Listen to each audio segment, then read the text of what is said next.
Chapter 4, Mr. Badger. They waited patiently for what seemed a very long time, stamping in the snow to keep their feet warm. At last they heard the sound of slow shuffling footsteps approaching the door from the inside. It seemed, as the mole remarked to the rat, like someone walking in carpet slippers that were too large for him and down at heel, which was intelligent of Mole because that was exactly what it was. There was the noise of a bolt shot back, and the door opened a few inches, enough to show a long snout and a pair of sleepy blinking eyes. "Now, the very next time this happens," said a gruff and suspicious voice, "I shall be exceedingly angry. Who is it this time, disturbing people on such a night? Speak up." "Oh, Badger," cried the rat, "let us in, please. It's me, Rat, and my friend Mole, and we've lost our way in the snow." "What, Ratty, my dear little man," exclaimed the Badger, in quite a different voice. "Come along in, both of you, at once. Why, you must be perished. Well, I never. Lost in the snow, and in the wild wood, too, and at this time of night. But come in with you." The two animals tumbled over each other in their eagerness to get inside, and heard the door shut behind them with great joy and relief. The Badger, who wore a long dressing gown, and whose slippers were indeed very down at heel, carried a flat candlestick in his paw, and had probably been on his way to bed when their summons sounded. He looked kindly down on them, and patted both their heads. "This is not the sort of night for small animals to be out," he said paternally. "I'm afraid you've been up to some of your pranks again, Ratty. But come along, come into the kitchen. There's a first-rate fire there, and supper and everything." He shuffled on in front of them, carrying the light, and they followed him, nudging each other in an anticipating sort of way, down a long, gloomy, and, to tell the truth, decidedly shabby passage, into a sort of a central hall, out of which they could dimly see the other long tunnel-like passages branching, passages mysterious and without apparent end. But there were doors in the hall as well, stout, oaken, comfortable-looking doors. One of these the Badger flung open, and at once they found themselves in all the glow and warmth of a large fire-lit kitchen. The floor was well-worn red brick, and on the wide hearth burned a fire of logs, between two attractive chimney corners tucked away in the wall, well out of any suspicion of draught.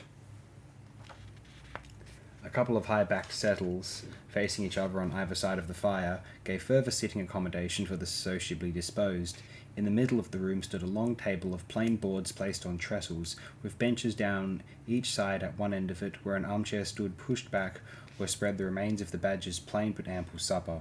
Rows of spotless plates winked from the shelves of the dresser at the far end of the room, and from the rafters overhead hung hams, bundles of dried herbs, nets of onions, and baskets of eggs.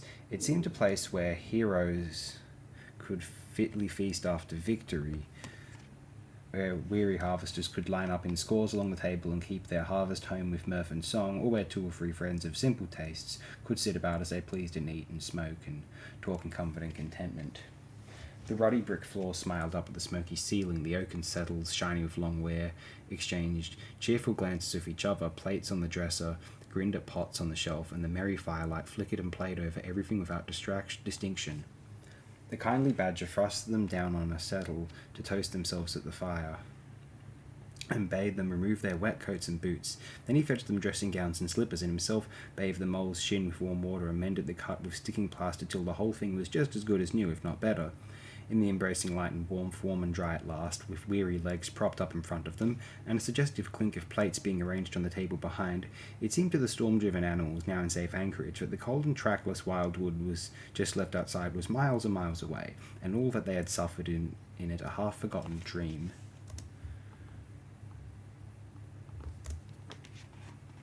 When at last they were thoroughly toasted, the Badger summoned them to the table, where he had been busy laying a repast. They had felt pretty hungry before, but when they actually saw at last the supper that was spread for them, really it seemed only a question of what they should attack first, where all was so attractive, and whether the other things would obligingly wait for them till they had time to give them attention.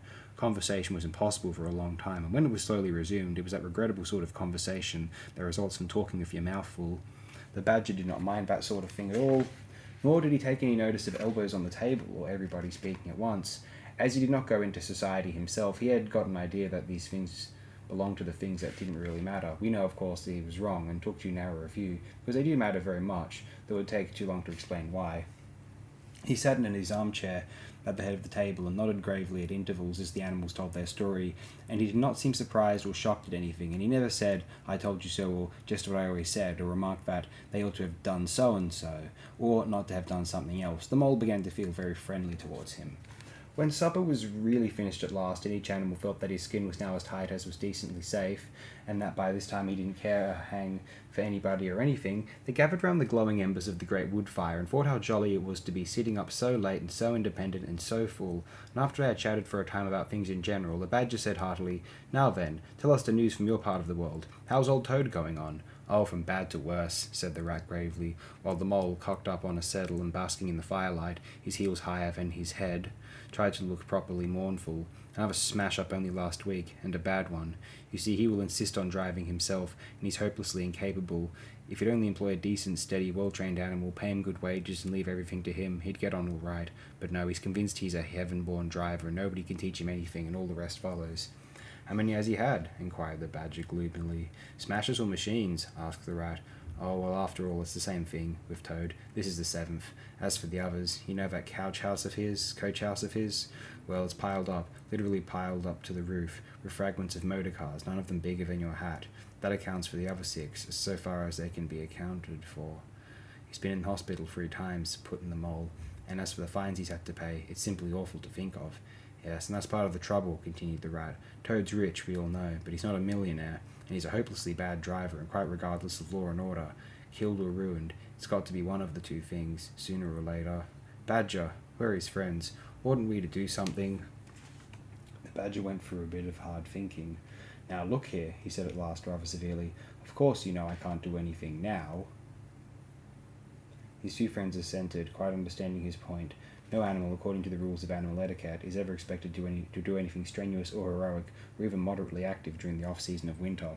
All are sleepy, some actually asleep, all are weather-bound, more or less, and all are resting from arduous days and nights, during which every muscle in them has been severely tested and every energy kept at full stretch.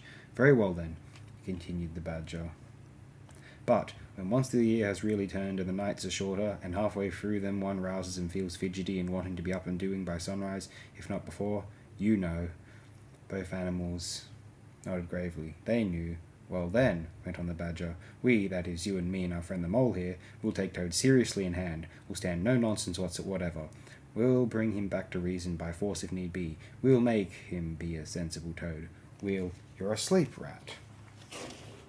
"Not me," said the Rat, waking up with a jerk. "He's been asleep 2 or 3 times since supper," said the Mole, laughing. He himself was feeling quite wakeful and even lively, though he didn't know why. The reason was, of course, that he, being naturally an underground animal by birth and breeding, the situation of Badger's home exactly suited him and made him feel at home, while the Rat, who slept every night in a bedroom the windows of which opened on a breezy river, naturally felt the atmosphere still and oppressive. "Well, it's time you were all in bed," said the Badger, getting up and fetching flat candlesticks. "Come along, you 2, and I'll show you your quarters. Take your time tomorrow morning. Breakfast at any hour you please." He conducted the 2 animals to a long room that seemed half bedchamber and half loft.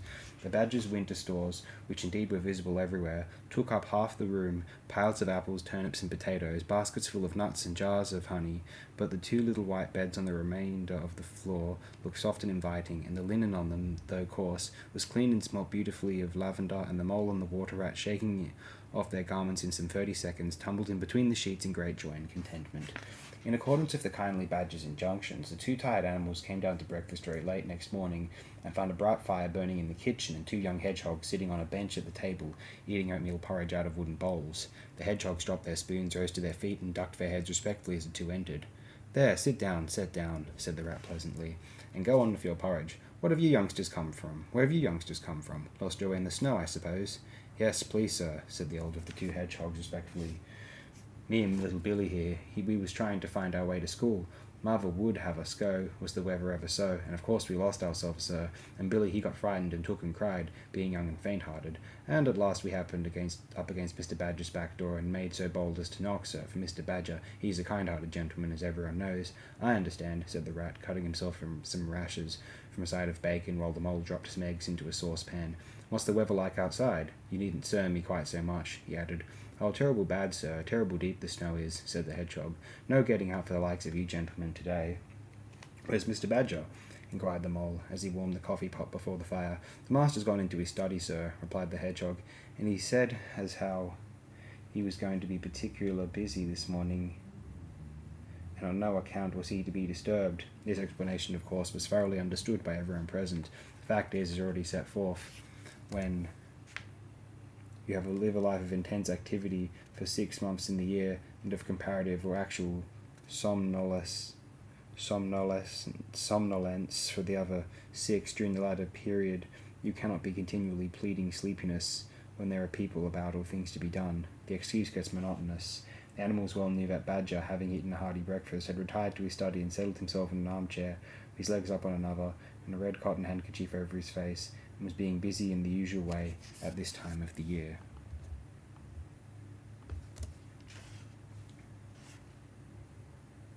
The front doorbell clanged loudly, and the rat, who was very greasy with buttered toast, sent Billy, the smaller hedgehog, to see who it might be. There was a sound of much stamping in the hall, and presently Billy returned in front of the otter, who threw himself on the rat with an embrace and a shout of affectionate greeting. "Get off," spluttered the rat with his mouth full. "Thought I should find you here all right," said the otter cheerfully. "They were all in a great state of alarm along the river bank when I arrived this morning. Rat never been home all night. Nor mole either. Something dreadful must have happened, they said, and the snow had covered up all your tracks, of course. But I knew that when people were in any fix, they mostly went to Badger, or else Badger got to know of it somehow, so I came straight off here, through the wild wood and the snow. My, it was fine, coming through the snow as the red sun was rising and showing against the black tree trunks. As you went along in the stillness, every now and then masses of snow slid off the branches suddenly with a flop, making you jump and run for cover. Snow castles and snow caverns had sprung up out of nowhere in the night, and snow bridges, terraces, ramparts. I could have stayed and played with them for hours. Here and there great branches had been torn away by the sheer weight of the snow, and robins perched and hopped on them in their perky, conceited way, just as if they'd done it themselves. A ragged string of wild geese passed overhead, high in the grey sky, and a few rooks swirled over the trees, inspected, and flapped off homewards with a disgusted expression. But I met no sensible being to ask the news of. About halfway across I came on a rabbit sitting on a stump, cleaning his silly face with his paws. He was a pretty scared animal when I crept up behind him and placed a heavy forepaw on his shoulder. I had to cuff his head once or twice to get any sense out of it at all. At last I managed to extract from him that Mole had been seen in the wild wood last night by one of them. He was to talk of the burrows, he said, how Mole, Mr. Rat's particular friend, was in a bad fix, how he had lost his way, and they were up and out hunting, and were chivying him round and round. "And then why didn't any of you do something?" I asked. "You may be blessed with brains, but there are hundreds and hundreds of you, big stout fellows as fat as butter, and your burrows running in all directions. You could have taken him in and made him safe and comfortable, or tried to at all events." "What us?" he merely said. "Do something? Us rabbits?" So I cuffed him again and left him. There was nothing else to be done. At any rate, I had learnt something, and if I had had the luck to meet any of them, I'd have learnt something more, or they would. "Weren't you at all nervous?" asked the Mole, some of yesterday's terror coming back to him at the mention of the wild wood. "Nervous?" The otter showed a gleaming set of strong white teeth as he laughed. "I'd give 'em nerves if any of them tried anything on with me. Here, Mole, fry me some slices of ham, like the good little chap you are. I'm frightfully hungry, and I've got any amount to say to Ratty here. Haven't seen him for an age." So the good-natured Mole, having cut some slices of ham, set the hedgehogs to fry it, and returned to his own breakfast, while the otter and the rat, their heads together, eagerly talked river shop, which is long shop, and talk that is endless running on like the babbling river itself.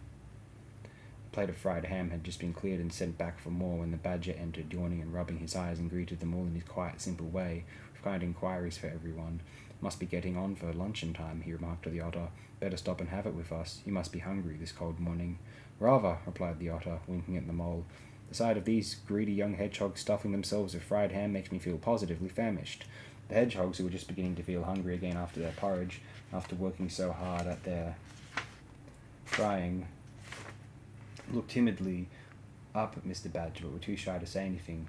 "Here, you two youngsters be off home to your mother," said the Badger kindly. "I'll send someone with you to show you the way. You won't want any dinner today, I'll be bound." He gave them 6 pence apiece and a pat on the head, and they went off with much respectful swinging of caps and touching of forelocks. Presently they all sat down to luncheon together. The Mole found himself placed next to Mr. Badger, and as the other two were still deep in river gossip from which nothing could divert them, he took the opportunity to tell Badger how comfortable and home-like it all felt to him. "Once well underground," he said, "you know exactly where you are. Nothing can happen to you, and nothing can get at you. You're entirely your own master, and you don't have to consult anybody or mind what they say. Things go on all the same overhead, and you let 'em, and don't bother about 'em. When you want to, up you go, and there the things are waiting for you. The badger simply beamed on him. That's exactly what I say, he replied. There's no security or peace and tranquility except underground. And then if your ideas get larger and you want to expand, why, dig in a scrape and there you are. If you feel your house is a bit too big, you stop up a hole or two, and there you are again. No builders, no tradesmen, no remarks passed on you by fellows looking over your wall, and above all, no weather. Look at Rat now. A couple of feet of floodwater and he's got to move into hired lodgings, uncomfortable, inconveniently situated, and horribly expensive. Take Toad. I say nothing against Toad Hall. Quite the best house in these parts, as a house. But supposing a fire breaks out, where's Toad? Supposing tiles are blown off, or walls sink or crack, or windows get broken, where's Toad? Supposing the rooms are draughty. I hate a drought myself. Where's Toad? No, up and out of the doors is good enough to roam about and get one's living in, but underground to come to at last, that's my idea of home. The mole assented heartily, and the badger in consequence got very friendly with him. When lunch is over, he said, I'll take you all round this little place of mine. I can see you'll appreciate it. You understand what domestic architecture ought to be, you do. After luncheon, accordingly, when the other two had settled themselves into the chimney corner and had started a heated argument over the subject of eels, the badger lighted a lantern and bade them all follow him. Crossing the hall, they passed down one of the principal tunnels, and the wavering light of the lantern gave glimpses on either side of rooms both large and small, some mere cupboards, others nearly as broad and imposing as Toad's dining hall. A narrow passage at right angles led them into another corridor, and here the same thing was repeated. The mole was staggered at the size, the extent, the ramifications of it all. At the length of the dim passages, the solid vaultings of the crammed stone ore chambers, the masonry everywhere, the pillars, the arches, the pavements. How on earth, Badger, he said at last, did you ever find time and strength to do all this? It's astonishing. It would be astonishing indeed, said the Badger simply, if I had done it, but as a matter of fact I did none of it, only cleaned out the passages and chambers, as far as I had need of them. There's lots more of it, all round about. I see you don't understand, and I must explain it to you. Well, very long ago, on the spot where the wildwood waves now, before ever it had planted itself and grown up to what it now is, there was a city of people, you know. Here where we are standing, they lived and walked and talked and slept and carried on their business. Here they stabled their horses and feasted. From here they rode out to fight or drove out to trade. They were a powerful people, and rich, and great builders. They built to last, for they thought their city would last forever. But what has become of them all? Asked the mole. Who can tell? Said the badger. People come, they stay for a while, they flourish, they build, and they go. It is their way. But we remain. There were badgers here, I have been told, long before that same city ever came to be, and now there are badgers here again. We are an enduring lot, and we may move out for a time, but we wait, and are patient, and back we come, and so it will ever be. Well, and when they went at last, those people, said the mole, when they went, continued the badger, the strong winds and persistent rains took the matter in hand patiently, ceaselessly, year after year. Perhaps we badgers too, in our small way, helped a little. Who knows? It was all down, down, down, gradually, ruin and levelling and disappearance. Then it was all up, up, up, gradually, as seeds grew to saplings, and saplings to forest trees, and bramble and fern came creeping in to help. Leaf mould rose and obliterated. Streams, in their winter freshets, brought sand and soil to clog and to cover, and in course of time our home was ready for us again, and we moved in. Up above us, on the surface, the same thing happened. Animals arrived, liked the look of the place, took up their quarters, settled down, spread and flourished. They didn't bother themselves about the past. They never do. They're too busy. The place was a bit humpy and hillocky naturally, and full of holes. That was rather an advantage. And they don't bother about the future either. The future when perhaps the people will move in again for a time, as may very well be. The wildwood is pretty well populated by now, with all the usual lot, good, bad, and indifferent. I name no names. It takes all sorts to make a world, but I fancy you know something about them yourself by this time. I do indeed, said the mole, with a slight shiver. Well, well, said the badger, patting him on the shoulder. It was your first experience of them, you see. They're not so bad, really, and we must all live and let live. But I'll pass the word round tomorrow, and I think you'll have no further trouble. Any friend of mine walks where he likes in this country, or I'll know the reason why. When they got back to the kitchen again, they found the rat walking up and down, very restless. The underground atmosphere was oppressing him and getting on his nerves, and he seemed really to be afraid that the river would run away if he wasn't there to look after it. So he had his overcoat on and his pistols thrust into his belt again. Come along, Mole, he said anxiously as soon as he caught sight of them. We must get off while it's daylight. Don't want to spend another night in the wild wood again. "It'll be all right, my fine fellow," said the otter. "I'm coming along with you, and I know every path blindfold, and if there's a head that needs to be punched, you can confidently rely upon me to punch it. You really needn't fret, Ratty," added the Batter placidly. "My passages run farther than you think. I've bolt holes to the edge of the wood in several directions, though I don't care for everybody to know about them. When you really have to go, you shall leave by one of my shortcuts. Meantime, make yourself easy and sit down again."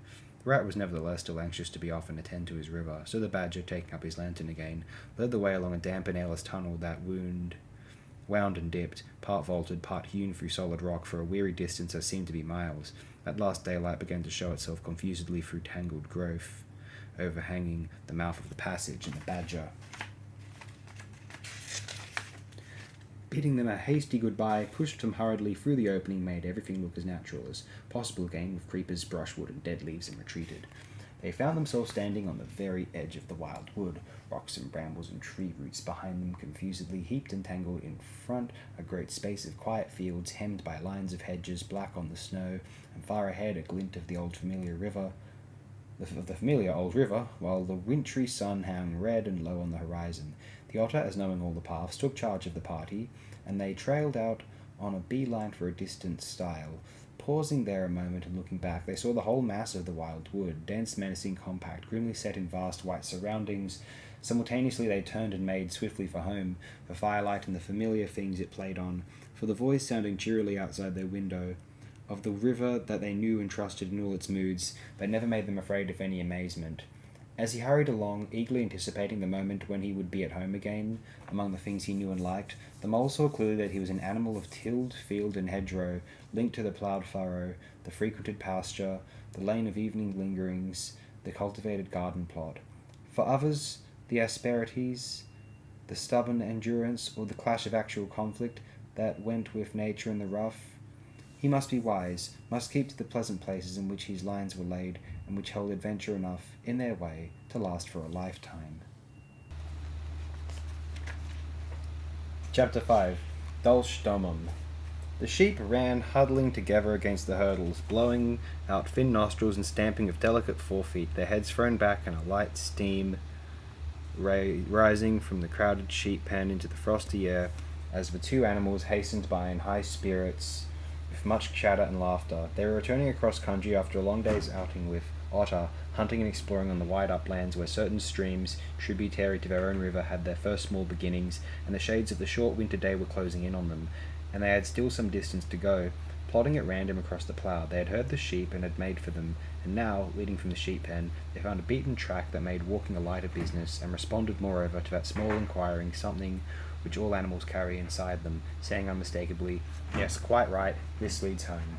"It looks as if we were coming to a village," said the mole somewhat dubiously, slackening his pace as the track, that had in time become a path and then had developed into a lane, now handed them over to the charge of a well-metalled road. The animals did not hold with villages, and their own highways, thickly frequented as they were, took an independent course, regardless of church, post office, or public house. "Oh, never mind," said the Rat. "At this season of the year they're all safe indoors by this time, sitting round the fire, men, women and children, dogs and cats and all. We shall slip through all right, without any bother or unpleasantness. We can have a look at them through their windows if you like, and see what they're doing." The rapid nightfall of mid-December had quite beset the little village as they approached it on soft feet over a first thin fall of powdery snow. Little was visible but squares of a dusky orange red on either side of the street, where the firelight or lamplight of each cottage overflowed through the casements into the dark world without. Most of the low latticed windows were innocent of blinds, and to the lookers-in from outside, the inmates gathered round the tea-table, absorbed in handiwork or talking with laughter and gesture, had each that happy grace which is the last thing the skilled actor shall capture, the natural grace which goes with perfect unconsciousness of observation. Moving at will from one theatre to another, the two spectators, so far from home themselves, had something of wistfulness in their eyes as they watched a cat being stroked, a sleepy child picked up and huddled off to bed, or a tired man stretch and knock out his pipe on the end of a smouldering log. But it was from one little window, with its blind drawn down, a mere blank transparency on the night, that the sense of home and the little curtained world within walls, the larger stressful world of outside nature shut out and forgotten, most pulsated. Close against the white blind hung a birdcage, clearly silhouetted, every wire perch and appurtenance distinct and recognizable, even to yesterday's dull-edged lump of sugar. On the middle perched the fluffy occupant, head tucked well into feathers, seemed so near to them as to be easily stroked, had they tried. Even the delicate tips of his plumped-up plumage penciled plainly on the illuminated screen. As they looked, the sleepy little fellow stirred uneasily, woke, shook himself, and raised his head. They could see the gape of his tiny beak as he yawned in a bored sort of way, looked round and then settled his head into his back again, while the ruffled feathers gradually subsided into perfect stillness. Then a gust of bitter wind took them into the back of the neck. A small sting of frozen sleet on the skin woke them as from a dream, and they knew their toes to be cold and their legs tired, and their own home distant a weary way.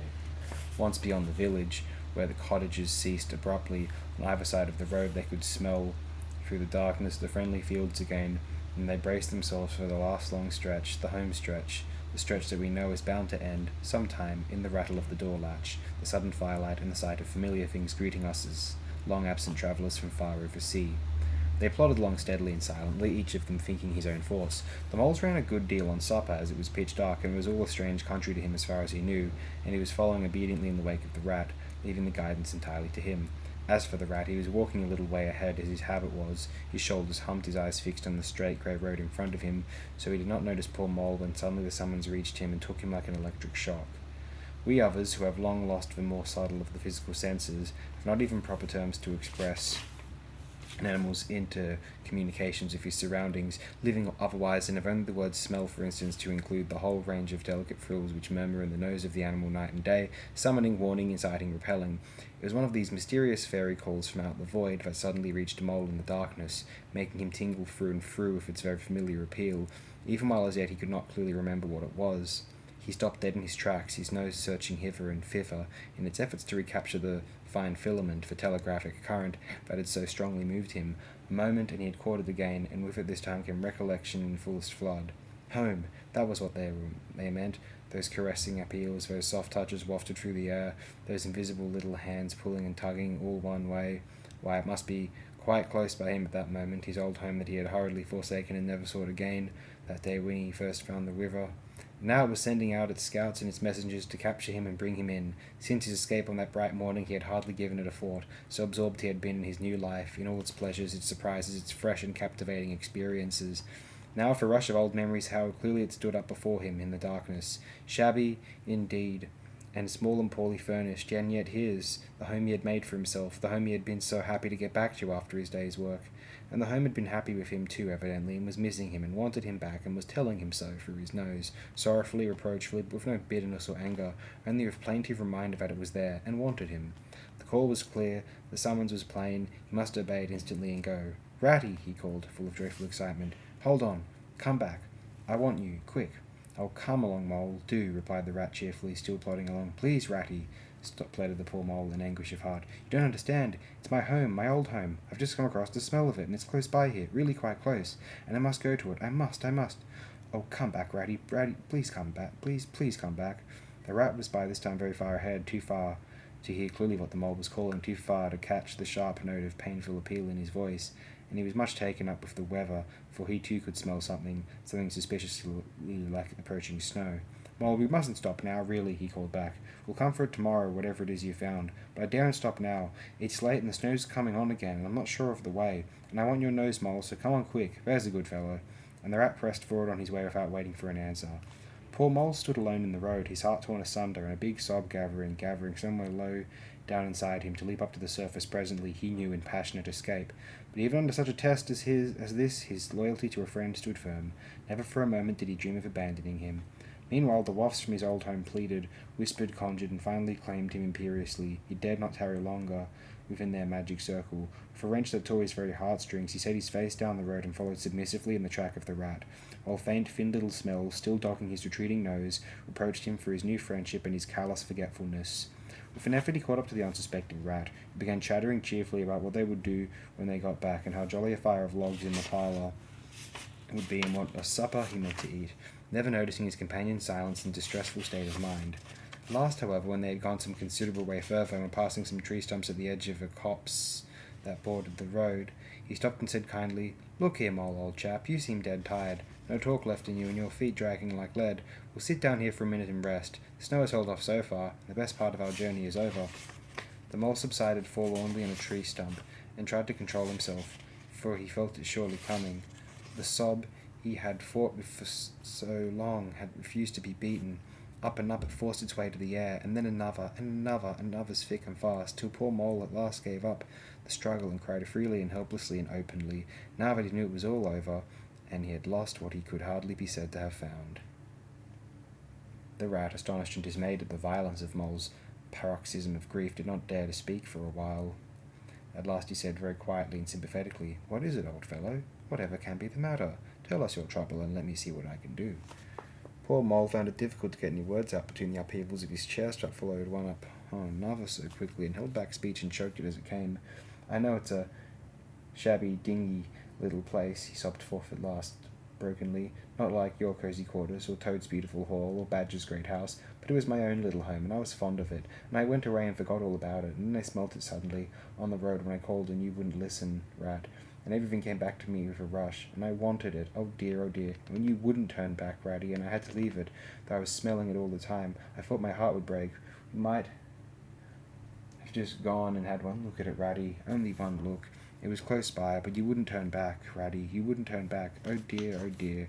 Recollection brought fresh waves of sorrow, and sobs again took full charge of him, preventing further speech. The rat stared straight in front of him, saying nothing, only patting Mole gently on the shoulder. After a time he muttered gloomily, "I see it all now. What a pig I have been. A pig, that's me. Just a pig. A plain pig." He waited till Mole's sobs became gradually less stormy and more rhythmical. He waited till the last sniffs were frequent and sobs only intermittent. Then he rose from his seat, and remarking carelessly, "Well, now you'd really better be getting on, old chap," I set off up the road again, over the toilsome way they had come. "Whatever are you going to, Ratty?" cried the tearful Mole, looking up in alarm. "We're going to find that home of yours, old fellow," replied the rat pleasantly, "so you had better come along, for it will take some finding, and we shall want your nose." "Oh, come back, Ratty, do," cried the Mole, getting up and hurrying after him. "It's no good, I tell you. It's too late and too dark, and the place is too far off, and the snow's coming. And I never meant to let you know. I was feeling that way about it. It was all an accident and a mistake. And think of Riverbank and your supper. Hang Riverbank and supper too," said the rat heartily. "I tell you, I'm going to find this place now if I stay out all night. So cheer up, old chap, and take my arm, and we'll very soon be back there again."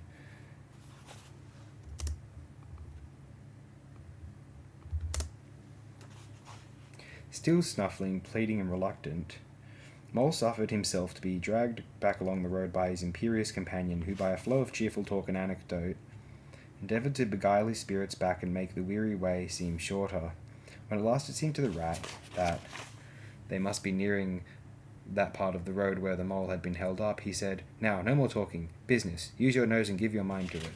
They moved on in silence for some little way, when suddenly the rat was conscious, through his arm that was linked in Mole's, of a faint sort of electric thrill that was passing down that animal's body.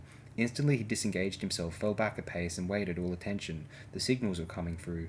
Mole stood a moment rigid, while his uplifted nose, quivering slightly, felt the air. Then a short, quick run forward, a vault, a check, to try back, and then a slow, steady, confident advance. The rat, much excited, kept close to his heels as the Mole, with something of the air of a sleepwalker, crossed a dry ditch, scrambled through a hedge, and nosed his way over a field open and trackless and bare in the faint starlight. Suddenly, without giving warning, he dived, but the rat was on the alert, and promptly followed him down to the tunnel to which his unerring nose had faithfully led him.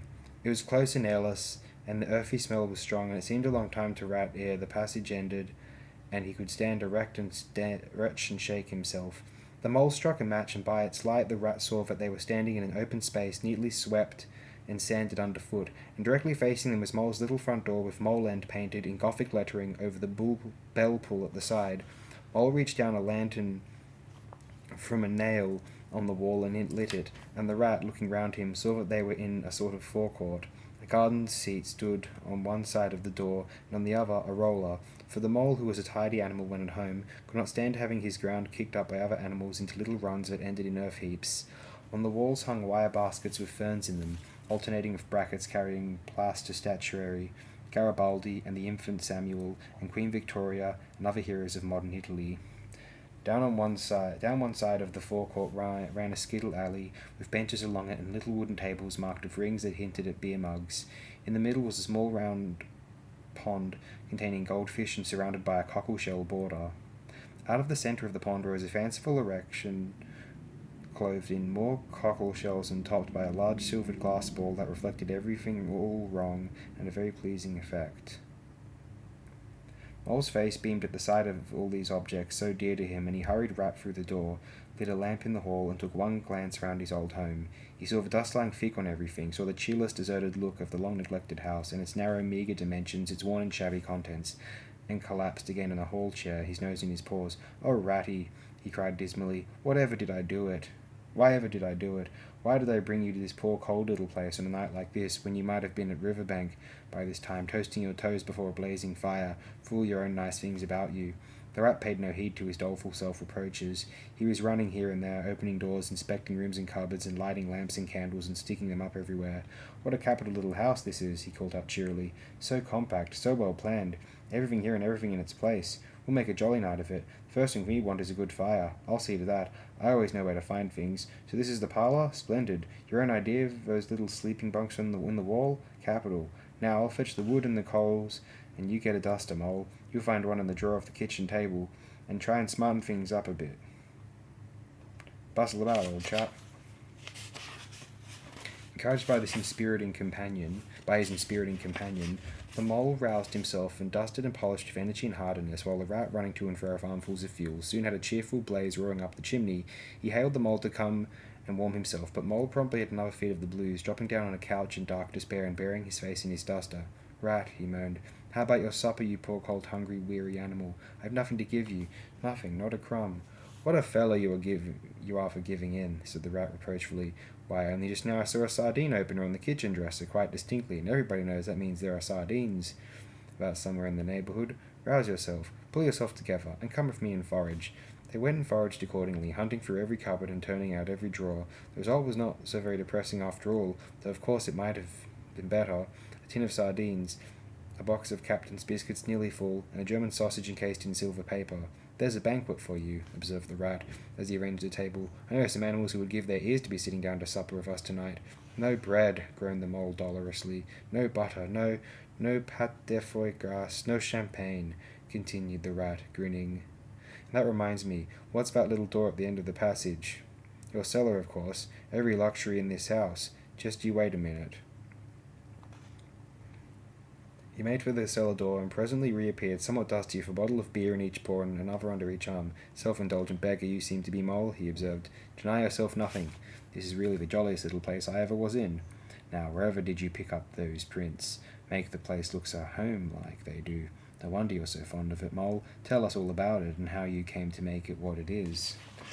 Then, while the Rat busied himself fetching plates and knives and forks, and mustard which he mixed in an egg cup, the Mole, his bosom still heaving with the stress of his recent emotion, related, somewhat shyly at first, but with more freedom as he warmed to the subject, how this was planned, and how that was fought out, and how this was got through a windfall from an aunt, and that was a wonderful find and a bargain, and this other thing was bought out of laborious savings and a certain amount of going without. His spirits finally quite restored, he must needs go and caress his possessions, take a lamp and show off their points to his visitor, and expatiate on them, quite forgetful of the supper they both so much needed. Rat, who was desperately hungry but strove to conceal it, nodding seriously, examining with a puckered brow, and saying, "Wonderful and most remarkable," at intervals, when the chance for an observation was given him. At last the Rat succeeded in decoying him to the table, and had just got seriously to work with the sardine opener when sounds were heard from the forecourt without, sounds like the scuffling of small feet in the gravel and a confused murmur of tiny voices, or broken sentences reached him. "Now, all in a line. Hold the lantern up a bit, Tommy. Clear your throats first. No coughing after I say 1, 2, 3. Where's young Bill? Here, come on. Do, we're all awaiting." "What's up?" inquired the Rat, pausing in his labours. "I think it must be the field mice," replied the Mole, with a touch of pride in his manner. "They go round carol singing regularly at this time of the year. They're quite an institution in these parts, and they never pass me over. They come to Moleland last of all. I used to give them hot drinks and supper too sometimes, when I could afford it. It would be like old times to hear them again. Let's have a look at them," cried the Rat, jumping up and running to the door. It was a pretty sight, and a seasonable one, that met their eyes when they flung the door open. In the forecourt, lit by the dim rays of a horn lantern, some 8 or 10 little field mice stood in a semicircle, red worsted comforters round their throats, their forepaws thrust deep into their pockets, their feet jigging for warmth. With bright beady eyes they glanced shyly at each other, sniggering a little, sniffing and applying coat sleeves a good deal. As the door opened, one of the older ones that carried the lantern was just saying, "Now then, 1, 2, 3, and forthwith their shrill little voices uprose on the air, singing one of the old-time carols that their forefathers composed in fields that were fallow and held by frost, or when snowbound in chimney corners, and handed down to be sung in the miry street to lamplit windows at Yule-time. Carol, villagers all, this frosty tide, let your doors swing open wide, though wind may follow and snow beside, you'll draw us in by your fire to bide, joy shall be yours in the morning. Here we stand in the cold and the sleet, blowing fingers and stamping feet, come from far away, you to greet. You by the fire and we in the street, bidding you join the morning. For ere one half of the night was gone, sudden a star has led us on, raining bliss and benison, bliss tomorrow and more anon. Joy for every morning. Goodman Joseph toiled through the snow, saw the star o'er our stable low. Mary she might not further go, welcome thatch and litter below, joy was hers in the morning. When they heard the angels tell, who were the first to cry Noel, animals all, as it befell, in the stable where they did dwell, joy shall be theirs in the morning. The voices ceased, for singers bashful but smiling exchanged sidelong glances, and silence succeeded, but for a moment only. Then from up above and far away, down the tunnel they had so lately travelled, was borne to their ears in a faint musical hum the sound of distant bells ringing a joyful and clangorous peal. "Very well sung, boys," cried the rat heartily. "Now come along in, all of you, and warm yourselves by the fire, and have something hot." "Yes, come along, field mice," cried the mole eagerly. "This is quite like old times. Shut the door after you. Pull up that settle to the fire. Now you just wait a minute while we—" "Oh, Ratty," he cried in despair, plumping down on a seat, with tears impending. "Whatever are we doing? We've nothing to give them." "You leave all that to me," said the masterful rat. "Here, you with the lantern, come over this way. I want to talk to you. Now, tell me, are there any shops open at this hour of the night?" "Why, certainly, sir," replied the field mouse respectfully. "This time of the year our shops keep open to all sorts of hours." Look here," said the rat. "You go off at once, you and your lantern, and you get me." A much muttered conversation ensued, and the mole only heard bits of it, such as, "Fresh, mind. No, a pound of that will do. See you get buggins, for I won't have any other. No, only the best. If you can't get it there, try somewhere else. Yes, of course, homemade, no tin stuff. Well then, do the best you can." Finally there was a chink of coin passing from paw to paw. The field mice was provided with an ample basket for his purchases, and off he hurried, he and his lantern. The rest of the field mice, perched in a row on the saddle, their small legs swinging, gave themselves up to enjoyment of the fire, and toasted their chill blains till they tingled, while the mole, failing to draw them into easy conversation, plunged into family history and made each of them recite the names of his numerous brothers, who were too young, it appeared, to be allowed to go out a-carolling this year, but looked forward to very shortly to winning the parental consent. The rat, meanwhile, was busy examining the label on one of the beer bottles. "I perceive this to be old Burton," he remarked approvingly. "Sensible mole. The very thing. Now we shall be able to mull some ale. Get the things ready, mole, while I draw the corks." It did not take long to prepare the brew and thrust the tin heater well into the red heart of the fire. Soon every field mouse was sipping and coughing and choking, for a little mulled ale goes a long way, and wiping his eyes and laughing and forgetting he had ever been cold in all his life.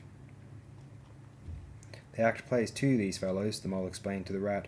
"Make them up all by themselves, and act them afterwards, and very well they do it too.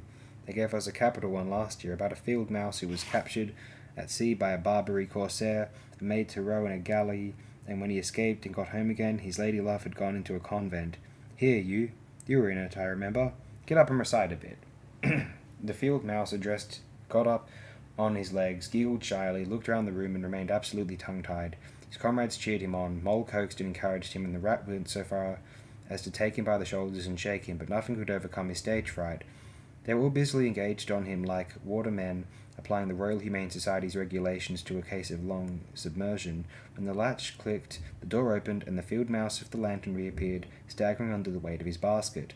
There was no more talk of play-acting once the very real and solid contents of the basket had been tumbled out on the table. Under the generalship of Rat, everybody was set to do something or to fetch something. In a very few minutes supper was ready. A mole, as he took the head of the table in a sort of dream, saw a lately barren board set thick with savoury comforts, saw his little friends' faces brighten and beam as they fell to without delay, and then let himself loose, for he was famished indeed, on the provender so magically provided, thinking what a happy homecoming this had turned out after all. As they ate, they talked of old times, and the field mice gave him the local gossip up to date and answered as well as they could the 100 questions he had to ask them. The rat said little or nothing, only taking care that each guest had what he wanted and plenty of it, and that Mole had no trouble or anxiety about anything. They clattered off at last, very grateful and showering wishes of the season, with their jacket pockets stuffed with remembrances for the small brothers and sisters at home. When the door had closed on the last of them, and the chink of the lanterns had died away, Mole and Rat kicked the fire up, drew their chairs in, brewed themselves a last nightcap of Moledale, and discussed the events of the long day. At last the Rat, with a tremendous yawn, said, "Mole, old chap, I'm ready to drop. Sleepy is simply not the word. Take your own bunk over that side." "That side? Very well then. I'll take this. What a ripping little house this is. Everything's so handy." He clambered into his bunk and rolled himself well up in the blankets, and slumber gathered him forthwith, as a swath of barley is folded into the arms of the reaping machine. The weary Mole also was glad to turn in without delay, and soon had his head on his pillow, in great joy and contentment. But ere he closed his eyes, he let them wander round his old room, mellow in the glow of the firelight that played or rested on familiar and friendly things which had long been unconsciously a part of him, and now smilingly received him back without rancour. He was now in just the frame of mind that the tactful Rat had quietly worked to bring about in him. He saw clearly how plain and simple, how narrow even, it all was, but clearly, too, how much it all meant to him, and the special value of some such anchorage in one's existence. He did not at all want to abandon the new life and its splendid spaces, turn his back on sun and air and all they offered him, and creep home and stay there. The upper world was all too strong, it called to him still, even down there, and he knew he must return to the larger stage, but it was good to think he had this to come back to, this place which was all his own, these things which were so glad to see him again, and could always be counted upon for the same simple welcome. Chapter 6. Mr. Toad. It was a bright morning in the early part of summer. The river had resumed its wonted banks and its accustomed pace, and a hot sun seemed to be pulling everything green and bushy and spiky up out of the earth towards him as if by strings. The Mole and the Water Rat had been up since dawn, very busy on matters connected with boats and the opening of the boating season, painting and varnishing, mending paddles, repairing cushions, hunting for missing boat hooks, and so on, and were finishing breakfast in their little parlour and eagerly discussing their plans for the day, when a heavy knock sounded at the door. "Bother," said the Rat, all over egg. "See who it is, Mole, like a good chap, since you've finished." The Mole went to attend the summons, and the Rat heard him utter a cry of surprise. Then he flung the parlour door open and announced with much importance, "Mr. Badger." This was a wonderful thing indeed, that the Badger should pay a formal call on them, or indeed on anybody. He generally had to be caught if you wanted him badly, as he slipped quietly along a hedgerow of an early morning or a late evening, or else hunted up in his own house in the middle of the wood, which was a serious undertaking.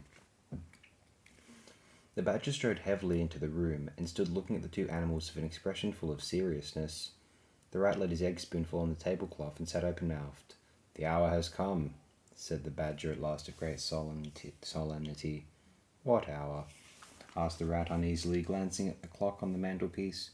"Whose hour, you should rather say," replied the Badger. "Why, Toad's hour. The hour of Toad. I said I would take him in hand as soon as the winter was well over, and I'm going to take him in hand today." "Toad's hour, of course," cried the Mole delightedly. "Hooray! I remember now. We'll teach him to be a sensible Toad."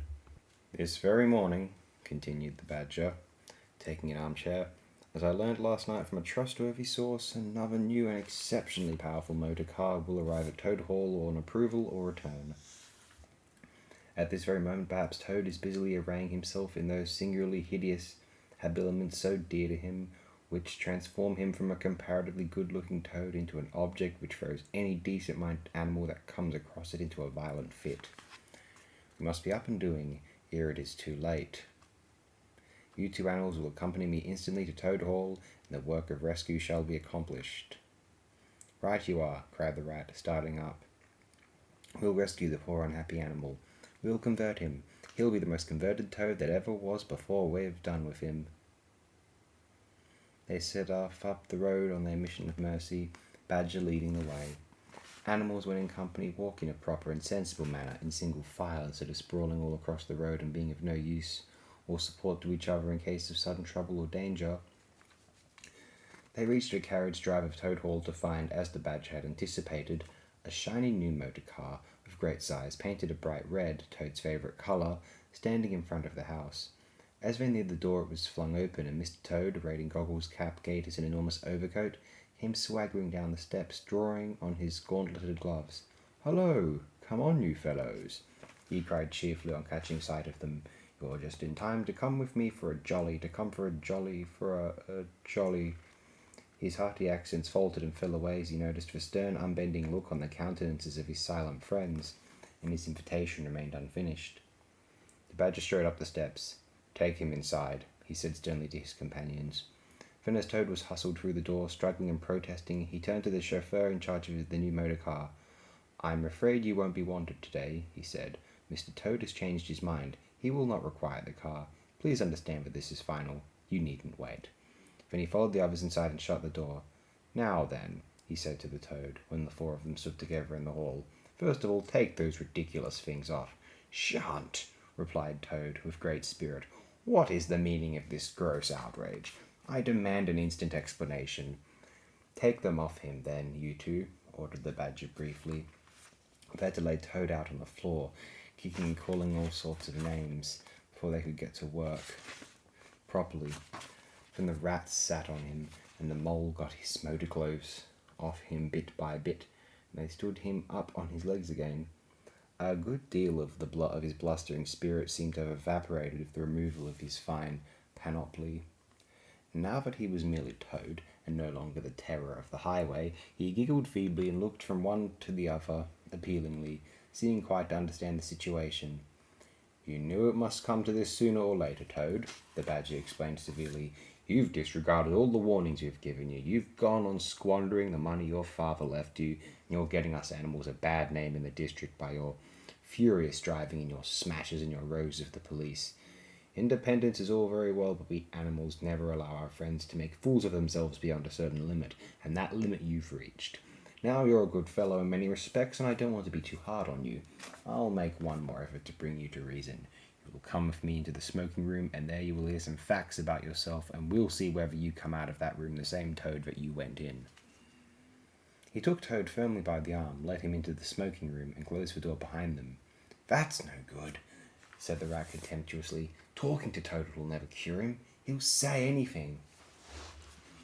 They made themselves comfortable in armchairs and waited patiently. Through the closed door they could just hear the long continuous drone of the Badger's voice rising and falling in waves of oratory, and presently they noticed that the sermon began to be punctuated at intervals by long-drawn sobs, evidently proceeding from the bosom of Toad, who was a soft-hearted and affectionate fellow, very easily converted, for the time being, to any point of view. After some 3/4 of an hour, the door opened and the Badger reappeared, solemnly leading by the paw a very limp and dejected Toad. His skin hung baggily about him, his legs wobbled, and his cheeks were furrowed by the tears so plentifully called forth by the Badger's moving discourse. "Sit down there, Toad," said the Badger kindly, pointing to a chair. "My friends," he went on, "I am pleased to inform you that Toad has at last seen the error of his ways. He is truly sorry for his misguided conduct in the past, and he has undertaken to give up motor cars entirely and for ever. I have his solemn promise to that effect." "That is very good news," said the Mole gravely. "Very good news indeed," observed the Rat dubiously. If only. He was looking very hard at Toad as he said this, and could not help thinking he perceived something vaguely resembling a twinkle in that animal's still sorrowful eye. "There's only one thing more to be done," continued the gratified Badger. "Toad, I want you solemnly to repeat, before your friends here, what you fully admitted to me in the smoking room just now. First, you are sorry for what you've done, and you see the folly of it all." There was a long pause. Toad looked desperately this way and that, while the other animals waited in grave silence. At last he spoke. "No," he said a little sullenly, but stoutly. "I'm not sorry, and it wasn't folly at all. It was simply glorious." "What?" cried the Badger, greatly scandalized. "You backsliding animal, didn't you tell me just now in there?" "Oh, yes, in there," said Toad impatiently. "I'd have said anything in there. You're so eloquent, dear Badger, and so moving and so convincing, and put all your points so frightfully well. You can do what you like with me in there, and you know it.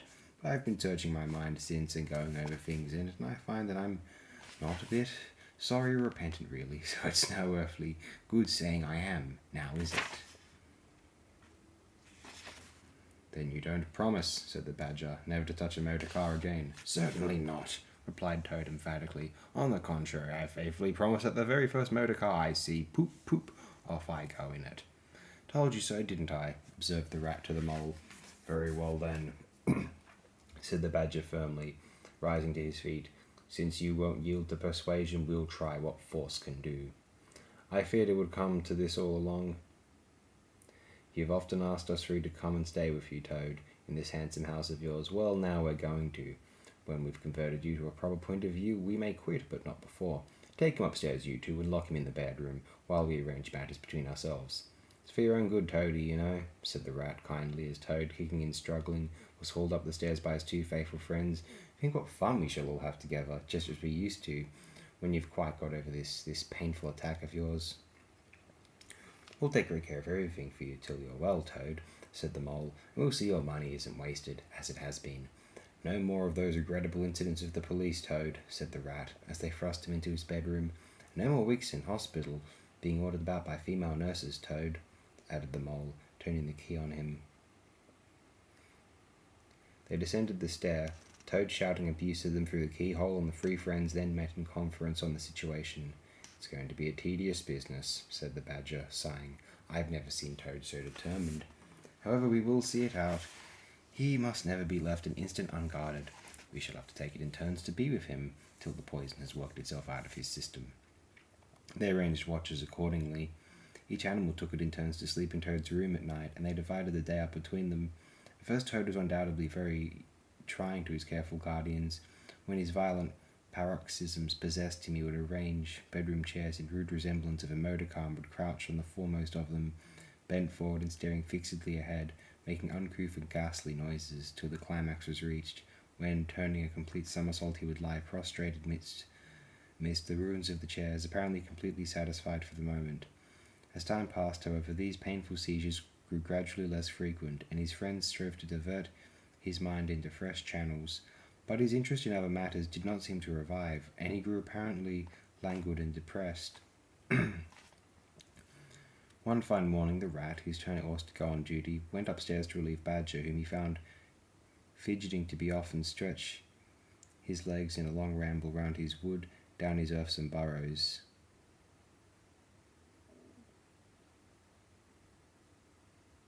Toad's still in bed, he told the Rat outside the door.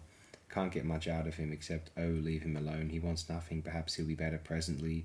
May pass off in time. Don't be unduly anxious, and so on. Now you look out, Rat. When Toad's quiet and submissive, and playing at being the hero of a Sunday school prize, when he's at his artfulest, there's sure to be something up. I know him. Well, now I must be off. How are you today, old chap? Inquired the Rat cheerfully, as he approached Toad's bedside. He had to wait some minutes for an answer. At last a feeble voice replied, Thank you so much, dear Ratty. So good of you to inquire. But first tell me how you are yourself and the excellent Mole. Oh, we're all right, replied the Rat. Mole, he added, incautiously, is going out for a run round of Badger. They'll be out till luncheon time, so you and I will spend a pleasant morning together, and I'll do my best to amuse you. Now jump up, there's a good fellow, and don't lie moping there on a fine morning like this. Dear kind Rat, murmured Toad, how little you realize my condition, how very far I am from jumping up now, if ever. But do not trouble about me. I hate being a burden to my friends, and I do not expect to be one much longer. Indeed, I almost hope not. Well, I hope not too, said the Rat heartily. You've been a fine bother to us all this time, and I'm glad to hear it's going to stop. And in weather like this, and the boating season just beginning. It's too bad of you, Toad. It isn't the trouble we mind, but you're making us miss such an awful lot. I'm afraid it is the trouble you mind, though, replied the Toad languidly. I can quite understand it. It's natural enough. You're tired of bothering about me. I mustn't ask you to do anything further. I'm a nuisance, I know. You are indeed, said the Rat, but I tell you I'd take any trouble on earth for you, if only you'd be a sensible animal. If I thought that, Ratty, murmured Toad, more feebly than ever, then I would beg you, for the last time probably, to step round to the village as quickly as possible. Even now it may be too late, and fetch the doctor. But don't you bother. It's only trouble, and perhaps you may as well let things take their course. "Why, what do you want a doctor for?" inquired the rat, coming closer and examining him. He certainly lay very still and flat, and his voice was weaker and his manner much changed. "Surely you have noticed of late," murmured Toad. "But no, why should you? Noticing things is only a trouble. Tomorrow, indeed, you may be saying to yourself, 'Oh, if only I had noticed sooner, if only I had done something.' But no, it's a trouble. Never mind, forget that I asked." "Look here, old man," said the rat, beginning to get rather alarmed. "Of course I'll fetch a doctor to you if you really think you want him, but he can hardly be bad enough for that yet. Let's talk about something else." "I fear, dear friend," said Toad with a sad smile, "that talk can do little in a case like this, or doctors either, for that matter. One must grasp at the slightest straw. And by the way, while you are about it, I hate to give you additional trouble, but I happen to remember that you will pass the door. Would you mind at the same time asking the lawyer to step up? It would be a convenience to me, and there are moments, perhaps I should say there is a moment, when one must face disagreeable tasks at whatever cost to exhausted nature." "A lawyer? Oh, he must be really bad," the affrighted rat said to himself, as he hurried from the room, not forgetting, however, to lock the door carefully behind him. Outside, he stopped to consider. The other two were far away, and he had no one to consult.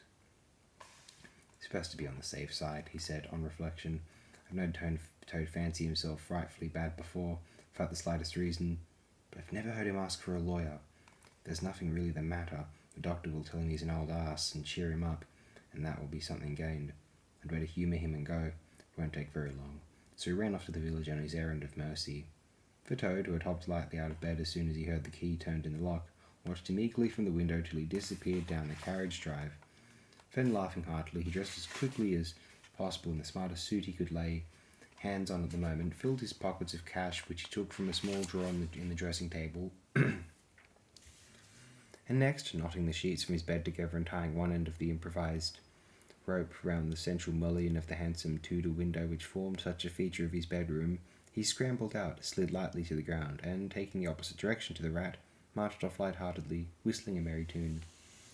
It was a gloomy luncheon for Rat when the Badger and the Mole at length returned, and he had to face them at table with his pitiful and unconvincing story.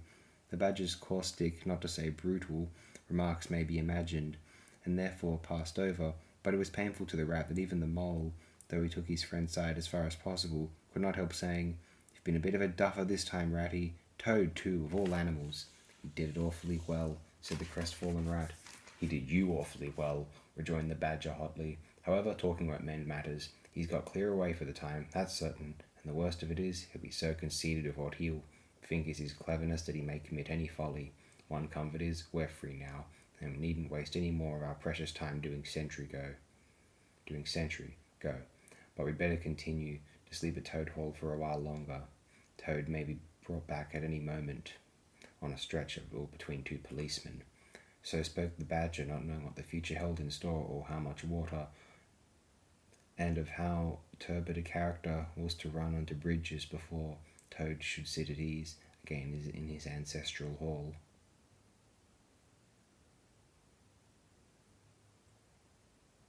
Meanwhile, Toad, gay and irresponsible, was walking briskly along the high road, some miles from home. At first he had taken bypaths and crossed many fields and changed his course several times in case of pursuit, but now, feeling by this time safe from recapture and the sun smiling brightly on him, and all nature joining in a chorus of approval to the song of self-praise that his own heart was singing to him, he almost danced along the road in his satisfaction and conceit. "Smart piece of work that," he remarked to himself, chuckling. "Brain against brute force, and brain came out on the top, as it's bound to do. Poor old Ratty. My, won't he catch it when the Badger gets back? A worthy fellow, Ratty, with many good qualities, but very little intelligence and absolutely no education. I must take him in hand some day and see if I can make something of him." Filled full of conceited thoughts such as these, he strode along, his head in the air, till he reached a little town where the sign of the Red Line, swinging across the road halfway down the main street, reminded him that he had not breakfasted that day, that he was exceedingly hungry after his long walk. He marched into the inn, ordered the best luncheon that could be provided at so short a notice, and sat down to eat it in the coffee room. He was about halfway through his meal when an only too familiar sound, approaching down the street, made him start and fall trembling all over. The poop-poop drew nearer and nearer. The car could be heard to turn into the inn-yard and come to a stop, and Toad had to hold on to a leg of the table to conceal his overmighty mastering emotion. Presently the party entered the coffee room, hungry, talkative, and gay, voluble on their experiences of the morning and the merits of the chariot that had brought them along so well. Toad listened eagerly, all ears, for a time. At last he could stand it no longer.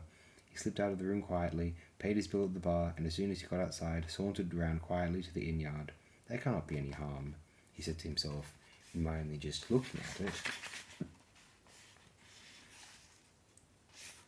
The car stood in the middle of the yard, quite unattended, the stable helps and other hangers-on being all at their dinner. Toad walked slowly round it, inspecting, criticising, musing deeply. I wonder, he said to himself presently, I wonder if this sort of car starts easily. Next moment, hardly knowing how it came about, he found he had hold of the handle and was turning it. As the familiar sound broke forth, the old affliction seized on Toad and completely mastered him, body and soul. As if in a dream, he found himself somehow seated in the driver's seat. As if in a dream, he pulled the lever and swung the car round the yard and out through the archway. And as if in a dream, all sense of right and wrong, all fear of obvious consequences, seemed temporarily suspended. He increased his pace, and as the car devoured the street and leapt forth on the high road through the open country, he was only conscious that he was Toad once more, Toad at his best and highest. Toad the terror, the traffic queller, the lord of the lone trail, before whom all must give way or be smitten into nothingness and everlasting night. He chanted as he flew, and the car responded with sonorous drone. The miles were eaten up under him as he sped, he knew not whither, fulfilling his instincts, living his hour, reckless of what might come to him. To my mind, observed the chairman of the bench of magistrates cheerfully, the only difficulty that presents itself in this otherwise very clear case is how we can possibly make it sufficiently hot for the incorrigible rogue and hardened ruffian whom we see cowering in the dock before us. Let me see. He has been found guilty on the clearest evidence, first, of stealing a valuable motor car, secondly, of driving to the public danger, and thirdly, of gross impertinence to the rural police. Mr. Clerk, will you tell us, please, what is the very stiffest penalty we can impose for each of these offences, without, of course, giving the prisoner the benefit of any doubt, because there isn't any? The clerk scratched his nose with his pen. Some people would consider, he observed, that stealing the motor car was the worst offence, and so it is. But cheeking the police undoubtedly carries the severest penalty, and so it ought. Supposing you were to say 12 months for the theft, which is mild, and 3 years for the furious driving, which is lenient, and 15 years for the cheek, which was pretty bad sort of cheek, judging by what we've heard from the witness box, even if you only believe 1/10 part of what you heard, and I never believed more myself, those figures, if added together correctly, tot up to 19 years. First rate, said the chairman. So you had better make it around 20 years and be on the safe side, concluded the clerk.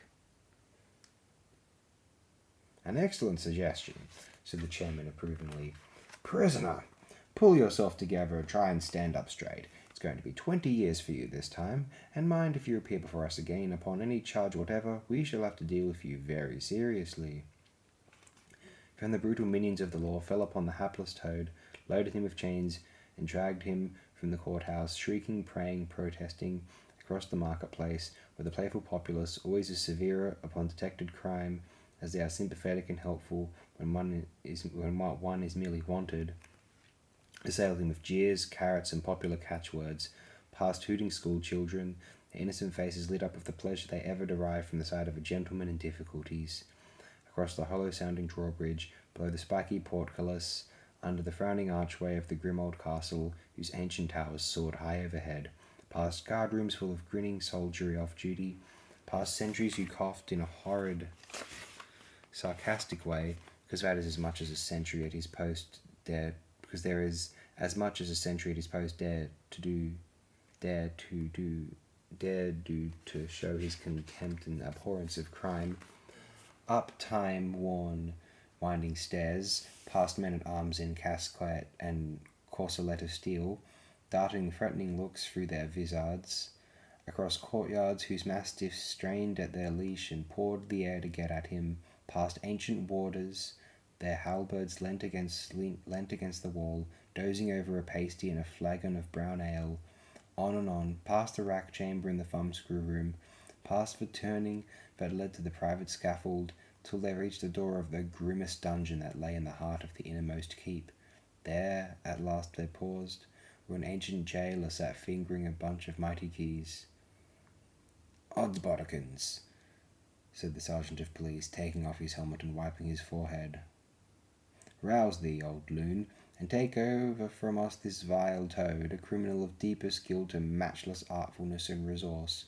Watch and ward him with all thy skill, and mark thee well, greybeard, should aught untoward befall, thy old head shall answer for his, and a murrain on both of them."